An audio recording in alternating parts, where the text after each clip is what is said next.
All right, so we did watch the Blast from the Past. I'm going to pause it right here. We rented it from the local library. And there we go. Brought to you by PS3, which is what we're watching it on. And Linda's... What'd you make? Ravioli? Yeah, ravioli. Okay. So real quick, so what'd you think, Linda? I give it 4 out of 5 stars. I liked it. Okay, so she's going 4 out of 5 stars. I'm going to go three stars out of 5. So I'll go 3.5. 3.5 stars, and I will give it a thumbs up, meaning I recommend it. Now, I'm going to tell you why I recommend it. I think it almost has like a faith-based quality film, which are becoming very popular. They did use GD, so it wouldn't be shown in church without VidAngel. So you would not be able to watch it like Sunday school or something like that because they do use GD. So it's kind of a writer's right. I only caught it once. Let me finish. I don't know what your deal is. Let me finish. Yeah, okay. It's like a writer's rite of passage. Are you leaving? Go ahead. No, are you going to bed? Okay, but you're reviewing it with me. Okay, so Siskel just walked out. I don't know if I'm really Roger either. I'm the one that writes the screenplays. So, sweetie, hello.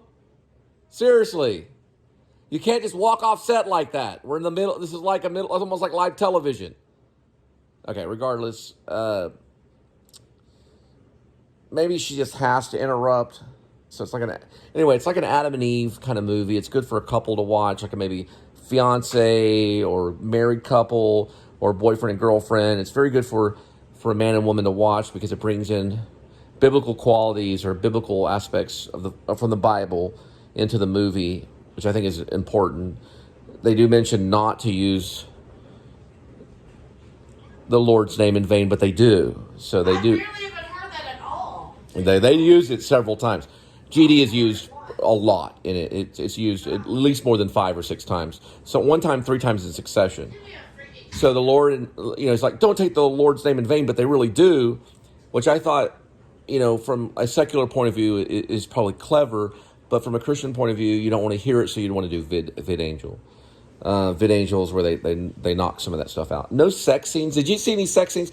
No sex scenes, but they do go into a pornography shop, but you can't really see anything. They don't really show anything. I'm not going to say an art house film. I'm not going to... Like Pleasantville, you could argue could be an art house film. That's with Tobey Maguire, and it kind of reminded me of that kind of quality because of Brendan Fraser's childlike performance. Brendan Fraser was good. Technically, it was a good performance. So was Alicia Silverstone. They were on the cue. The emotion was there. It doesn't make you, cry or anything, but it does tug at your heart. But ultimately, what I would say, and at the time of me watching movies back in the this was released in the late 90s. So this was released in 1999. I probably wouldn't have watched the movie all the way through. Not in 1999, I wouldn't have. I believe Fight Club was out during that time. Fight Club had been released. This was filmed in 1998. Major films would have overshadowed this film. This would have been a big-time lover sleeper film. So a love interest, kind of romance. I guess romance is a better word to say. There's no real unrequited love, but the writers seemed to go in that direction at one point. Are you taking off? Well, you have to give your 2 cents.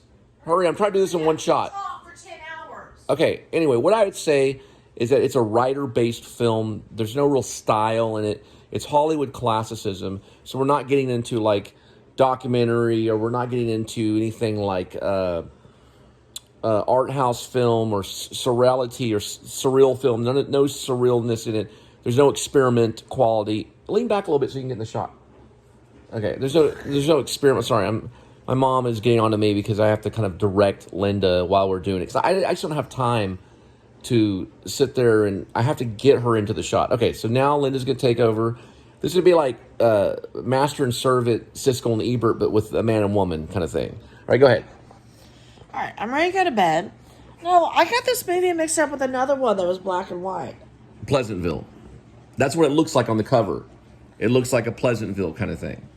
No. What year did Pleasantville come out? I have Tobey no idea. Maguire. I don't even know what you're talking about. This was like 2 years before I went to Hollywood to try to break into Hollywood. Of course, you went to Hollywood. Yeah, you know all the movie stars. Yeah, you know that. No, I've never met Brendan Fraser. No, anyways, go ahead. I like the movie. It was an hour and 52 minutes long. he got a little bit bored for about 15 minutes. It kept me, attracted to it. I didn't fall asleep. Storyline, it was kind of, I guess, I don't know. Mediocre.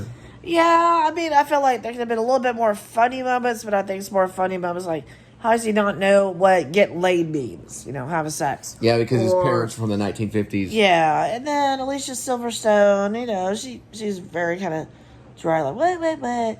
And then, of course, at the end, they just kiss, and that's how it ends. Yeah, I kind of wish it could have been more. I'd probably give it a 2 now. I would say, give it a little bit more, I don't know, more of a happy ending. Potentially, it could have been a great film. It could have been a great film. Sorry, my tooth is hurting me. Sorry. Okay, yeah, anyway, I think they may have done some overwriting. I think they push out the movie a little too long. Maybe cut it 20 minutes. One thing I want to say is Christopher. All right, go ahead.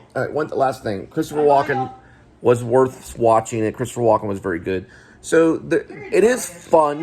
It is fun. It's not a failure movie. There are failure movies. It is fun. It is a sleeper in the fact that a lot of people didn't watch it. Well, they may have watched it. It was probably popular. I watched a movie with my dad that was black and white / that. I could have sworn it was Blast from the Past. I have no idea what movie it was. So it was a movie that Linda watched with her dad, Blast from the Past, it was kind of 1999. Past, but it was black and white / colored. She's probably talking about Pleasantville. You're talking about Pleasantville. I don't know. Better than I thought. Hey, listen, it starts off real nice. It grabs you. So it passes the first 5-minute mark. So you get drawn into the movie. At the beginning, it's very good. And you get drawn into the movie. But over time, I think there's a little too much writing. I would have cut maybe 2 or 3 of the characters and stuck with more Brendan Fraser and Alicia Silverstone. The gay character I felt was just there for political reasons, or was there just to kind of fit that thing. I don't think he really even needed to be gay per se. I thought that was kind of what's it called? Gratuitous gaydom. They should have had a female character to be her friend. Yeah, they didn't throw the gay guy in there just to throw it. They did that for the 90s. It's Philadelphia and all that stuff. Oh my gosh, what is wrong with this weirdo? What's wrong with him or something? Yeah, so Tom Hanks, brought in Philadelphia, brought in a time when the gay character in film was sheltered, meaning the gay character was kind of hidden from the public, and then we started realizing that okay, people are that way, and then that's probably why they brought that character into the movie. Because of the gay 90s. It was known as the gay 90s. So maybe it does make a little bit sense, but it was done with some insincerity, and I thought it was just kind of done. The character was two-dimensional, didn't make any sense other than the fact that the character was just gay, So it was kind of almost the butcher, like this film was almost butchered in a way. There was something that could have been great, but I think what happened was I don't think the director was either really up to par at that moment. Something was missing, but I don't know what. Yeah, there seemed like there's some missing moments. Character development. Maybe. Character development. I'm not going to put it. It's not going to make my top 50. It's not going to even make my top 100. No way, nowhere near. But the reason I'm giving it a good review and giving it a 3.5 when really I could give it a half star and big thumbs down, but I'm giving it a thumbs up, is because it was brave enough during that time in the 90s to bring in some faith-based actual questions, and also to bring in Adam and Eve. I like the fact that the writers brought in the fact that their characters were named Adam and Eve, and also the fact that they